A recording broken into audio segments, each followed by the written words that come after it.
Assalamualaikum warahmatullahi. Selamat malam sekali lagi.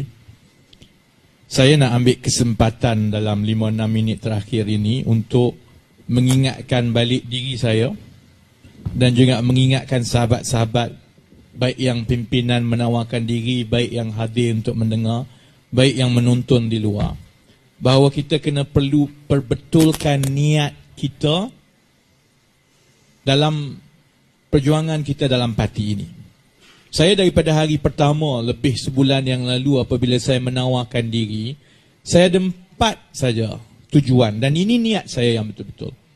Pertama, seperti yang telah diulas panjang oleh sahabat-sahabat, ialah untuk memastikan Datuk Seri Anwar Ibrahim menjadi Perdana Menteri yang ke-8 dan memastikan bahawa Datuk Seri Anwar Ibrahim boleh fokus 100% kepada tugasnya untuk membawa reformasi, untuk mengangkat darjat, martabat, kebajikan rakyat seperti yang kita dah ulang 20 tahun yang lepas. Maknanya tidak boleh keadaan yang bila Datuk Seri Anwar menjadi Perdana Menteri, dia kena duduk toleh ke belakang. Dia tak boleh sebagai Perdana Menteri ke-8 dengan beban amanah yang besar yang perlu dilaksana kepada rakyat. Datuk Seri Anwar kena duduk tengok belakang ni. Dia orang ikut aku ke tidak ni? Ada pergi kanan ke? Orang pergi depan, ada yang kat belakang sedar-sedar dia duduk depan seorang, belakang dah pergi kiri. Tak boleh keadaan begitu. Saudara Wekiat sebut, kita bertarung selama 4 tahun keadaan ini. Ramai yang menonton dan orang biasa, terutamanya sahabat-sahabat daripada Amanah, daripada DAP, daripada Bersatu, dia tak faham apa yang berlaku. Dia kata, apalah ni geng-geng dalam PKR ni duk sibuk berebut jawatan. Dia tak tahu, kalau kami tidak bertarung selama 4 tahun, Pakatan Harapan tak ada. Kalau saya, Datuk Johari, Saudara William, Kak Oji, tidak holo kepala mempertahankan amanah, amanah ni tak diterima pun di dalam Pakatan Harapan kerana lawan saya tak nak amanah, dia nak PAS. Oleh kerana kita berdebat dan mempertahankan idea beginilah selama 4 tahun di dalam parti, itu membolehkan kita membawa dan mengemudi parti ke atas landasan yang akhirnya membawa kemenangan. Ada pandangan yang berbeza, tak apa. Kita bawa dalam parti, kita berbahas, tetapi bila telah buat keputusan, kita kena ikut. Yang saya betul-betul peringatkan diri saya supaya terus kekal ikhlas begini. Apabila Anwar Ibrahim, sekarang Presiden Parti, lepas ini Perdana Menteri ke-8, bila kita dah buat keputusan, mana yang setuju, mana yang tak setuju, tapi bila dah buat keputusan, peganglah kepada keputusan parti itu. Jangan ada politik pintu belakang seperti yang berlaku 4-5 tahun. Sebab kalau ada politik pintu belakang macam itu, Anwar pun letih. Dia nak ke depan, banyak benda nak kena buat. Dia lalu tengok ada orang masuk pintu belakang, tempat lain dah. Payah dia nak jadi Perdana Menteri.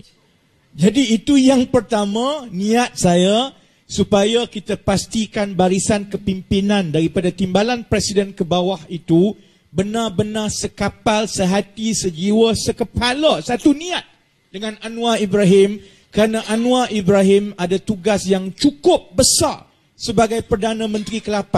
Saya tak jealous dengan tugas dia itu. Itu beban yang cukup besar yang dia kena tanggung. Umur dia 71 tahun, dia dah masuk penjara sampai 14 tahun daripada umur 71 tahun itu. Ruang yang ada 10-15 tahun akan datang, perlu kita berikan kepada beliau untuk laksanakan janji-janji dan idealisme reformasi kita. Pertama. Yang kedua, niat saya menawarkan diri supaya saya boleh menjadi dalam barisan kepimpinan yang kanan, supaya saya boleh terus membantu negeri-negeri dan kerusi-kerusi yang masih lagi boleh menang. Ada banyak kursi yang kita menang tapi dengan majoriti yang tipis. Kanga salah satunya. Saya selalu tegur daripada 5-6 tahun yang lepas dalam parti. Jangan apabila kita sudah menang, kita terbawa-bawa dengan budaya UMNO di dalam kerajaan. Dia tak turun ke bawah dah. Dia dah lupa cara mendekati rakyat. Kalau dulu dia ada 1 kereta Myvi, bila menang dia ada 9 Myvi. Tak boleh macam itu, saudara-saudari. Kerana orang kan tengok, dulu inilah sebabnya orang kalahkan UMNO Barisan Nasional. Dia tengok, itu juga dia kata ni sama je. Jadi maksudnya, pertama kemenangan yang kita ada ni belum tentu masih lagi begitu kukuh.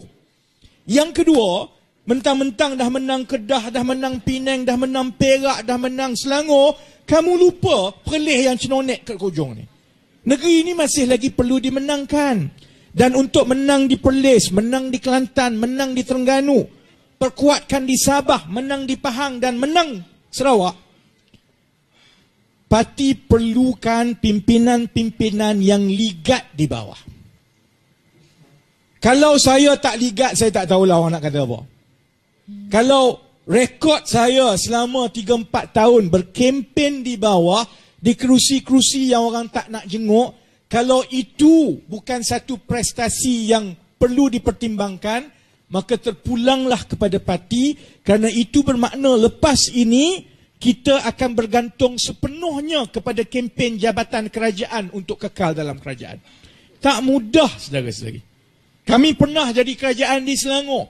Saya ada kebimbangan kalau kempen dengan rakyat itu menggunakan acuan UMNO Barisan Nasional dahulu yang bergantung sepenuhnya kepada program kerajaan, kepada program-program yang semuanya rasmi, kerana pimpinan-pimpinan parti tidak begitu rapat dan ligat di bawah. Kerana dia ingat ligat di bawah, rapat di bawah, ini semua kerja pembangkang masa belum jadi kerajaan. Bila dah jadi kerajaan, sebab itu ada orang hina saya, kata ini budak yang tak sedar-sedar kita dah jadi kerajaan. Ini memang hampir punya orang yang cakap macam ni.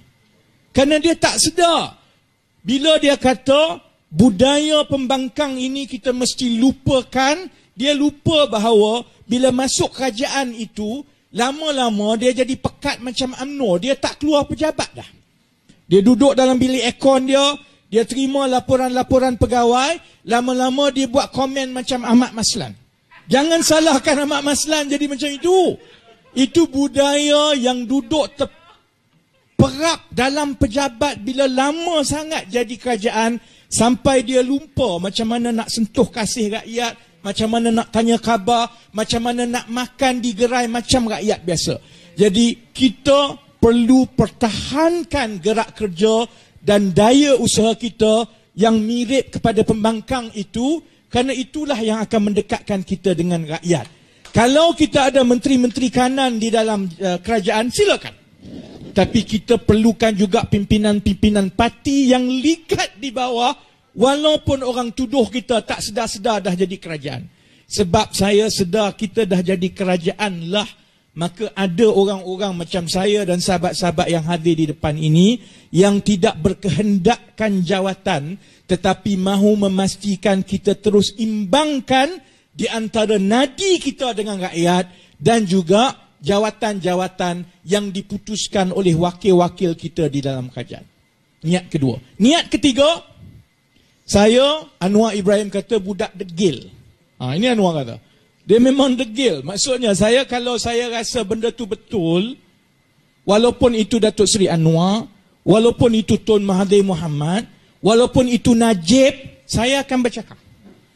Saudara suka ke tak suka ke, terpulanglah. Tapi saya bukan jenis yang main selamat. Ini kalau aku tegur ni, nanti aku terpecah jawatan ni. Ataupun jenis yang cium tangan. Untuk kekal dalam jawatan tak apa. Buat macam mana pun aku kena cium tangan. Sebab saya tidak masuk politik, saudara-saudari, untuk jadi menteri. Saya masuk politik kerana saya yakin ini fardu kifayah saya. Yang habuan saya bukan datang daripada dunia ini. Habuan saya datang daripada insya-Allah apa yang Allah balas. Saya tak peduli langsung sebenarnya dapat ke apa kat dunia ni. Tak penting. Tapi kalau itu niat kita, maksudnya bila saya tegur Kerajaan Pakatan Harapan, kerana saya tahu antara UMNO, PAS dan Pakatan Harapan sekarang, yang paling besar risiko yang boleh bawa mudarat kepada rakyat, bukan PAS, bukan UMNO, saudara-saudari, Pakatan Harapan. Sebab kita yang kerajaan. Kita salah buat keputusan, rakyat kena. Salah buat keputusan, rakyat kena. Macam Najib dulu. Kalau UMNO salah buat keputusan, dia syok sendiri ikut suka dia. Kalau PAS salah buat keputusan, itu tak ada kesan kepada rakyat. Jadi sebab itu niat saya yang ketiga, lagi kita berada di dalam kerajaan, lagi kita perlu suara yang menjadi timbang tara untuk tegur. Membudayakan budaya tegur menegur ini, nasihat menasihati dan selalu angkat tangan beritahu bahawa saya rasa benda ni perlu bincang balik. Ini bukan sesuatu yang merosakkan kerajaan. Ini memperkuatkan kerajaan. Inilah yang akan membezakan kita daripada UMNO Barisan Nasional, dan untuk itu ada sahabat-sahabat termasuklah saya sendiri yang tidak ada kepentingan di dalam kerajaan yang perlu terus memainkan peranan itu supaya musyawarah dan juga maklum balas ini terus kita boleh bagi kepada Kerajaan Pakatan Harapan, kerana kita sayang Kerajaan Pakatan Harapan dan kita sayang keadilan ini. Dan yang keempat, sebab saya kesian dan juga saya rasa sudah tiba masanya untuk kita bela dan bantu kebajikan anggota-anggota keadilan yang ada 900,000 orang di seluruh Malaysia ini. 20 tahun saudara-saudari. Saya mungkin tak terasa sangatlah. Saya orang korporat, walaupun masuk lokap, keluar masuk lokap, saya pernah hidup dengan jawatan yang baik, gaji yang besar. Tapi ada orang ni macam Datuk Johari Abdul. Orang yang jawatan besar, perniagaan baik, jatuh gara-gara melawan kerajaan UMNO Barisan Nasional tahun 98-99, pernah menjaja di tepi jalan. Paling kurang tak apalah, dia pernah sempat juga jadi ahli parlimen sekarang. Macam mana dengan kawan-kawan kita yang langsung tak pernah dapat apa? Masuk lokap, yang jamin lokap dulu sampai sekarang tak ada orang tanya khabar. Kes mahkamah 10 tahun tak ada orang jenguk. Orang yang terpecat kerja sekarang ini tengok daripada jauh-jauh saja. Kita mungkin tak boleh bagi dia jawatan. Kita mungkin tak boleh angkat dia masa dia dah berlalu dan dia tak minta apa pun. Tapi kalau ada kawan-kawan yang berada dalam keadaan begini, agak daif, dan selepas kita menang dan 20 tahun dengan anggota yang 900,000, kita masih lagi bagi jawapan bahawa kita kan parti susah, tak boleh tolong. Kita berjuang, parti tak boleh buat apa-apa. Saya rasa masa sudah tiba untuk kita gembeling tenaga buat satu koperasi supaya kita boleh bantu anggota-anggota yang daif yang 900,000 macam ni. Dan kebetulan saya ada kepakaran itu, memang bidang saya. Saya bidang perniagaan, saya bidang pengurusan orang korporat. Saya tengok anggota 900,000 anggota keadilan, saya kata adalah sesuatu yang memalukan selepas 20 tahun dan kita dah menang. Kalau kita tak berjaya menubuhkan satu koperasi yang bermodal paling kurang 50 juta ringgit dalam masa setahun. Dengan 50 juta modal saudara-saudari, banyak kita boleh tolong kawan-kawan. Jangan bagi dia kerja dalam kerajaan. Jangan mulakan budaya yang menawarkan jawatan kerajaan. Itu Anwar Ibrahim bagi pesan. Menteri-menteri, Timbalan Perdana Menteri, Exco, jangan kamu gunakan kedudukan untuk bagi tawaran kerja kepada orang-orang parti. Pegawai khas lah, lantik jadi wakil sana, wakil sini, ambil senarai nak dapat rumah dan macam-macam. Kita dengar tak? Yang penting kita boleh bantu rakyat, kita boleh bantu anggota parti kita tanpa kita terjebak di dalam permainan seperti UMNO Barisan Nasional dahulu. Dan cara itu ialah dengan kita menubuhkan koperasi. Dengan modal yang ada, kita boleh bagi bantuan mikrokredit, boleh bagi pinjaman, kita boleh ambil anak-anak kawan-kawan kita yang ada kelulusan baik dan sesuai tapi belum dapat kerja, boleh latih mereka, boleh latih seberapa ramai anggota parti kita berdikari secara ekonomi tanpa kita melibatkan satu sen pun daripada duit kerajaan dan duit rakyat. Kita boleh buat benda ini. Kalau UMNO Barisan Nasional yang kukuh jadi kerajaan paling lama bertahan di dunia itu pun runtuh dengan kita, apalah sangat untuk kita tumpukan usaha gembeling, buat koperasi, supaya akhirnya tiba masanya untuk kita berjasa dengan anggota-anggota biasa kita. Jangan hanya masa pemilihan je cari anggota. Masa pemilihan ni telefon seorang-seorang. Saya telefon semua lah. Cari semua. Lepas itu hilang. Anggota hanya wujud 5 tahun sekali. Jangan macam itu saudara-saudari. Siapa-siapa yang menjadi pemimpin, sudah tiba masanya untuk kita mula jaga kebajikan anggota kita. Dan itu saya menang ke, saya tak menang ke, macam biasa saya kerah kepala, kita akan tetap buat koperasi untuk anggota keadilan supaya kita boleh mula jaga kebajikan anggota kita. Ada 4 niat. Itu saja 4 niat saya. Saya minta saudara-saudari mengadili dan menghakimi saya, menilai saya berdasarkan 4 niat saya itu. Saya tak perlukan jawatan kerajaan, saya bukan nak jadi menteri, saya akan tetap jadi orang yang sama macam ini berdasarkan 4 niat itu. Kalau saudara-saudari bagi ruang dan peluang kepada saya bersama-sama dengan sahabat-sahabat untuk bersama-sama bergandingan dengan Datuk Seri Anwar Ibrahim bawa parti kita dalam era reformasi 20 tahun yang baru selepas kita menang di Putrajaya. Terima kasih sahabat-sahabat di Perlis. Ini kali pertama saya sampai ke Perlis lepas kita menang. Saya harap saudara-saudari merasa nikmat kemenangan dan manisnya menang itu selepas usaha yang saudara-saudari telah buat. Kalau ada orang mengaku menang ini bukan sebab saudara-saudari, sila saudara-saudari tumbuk dia kat hidung dia.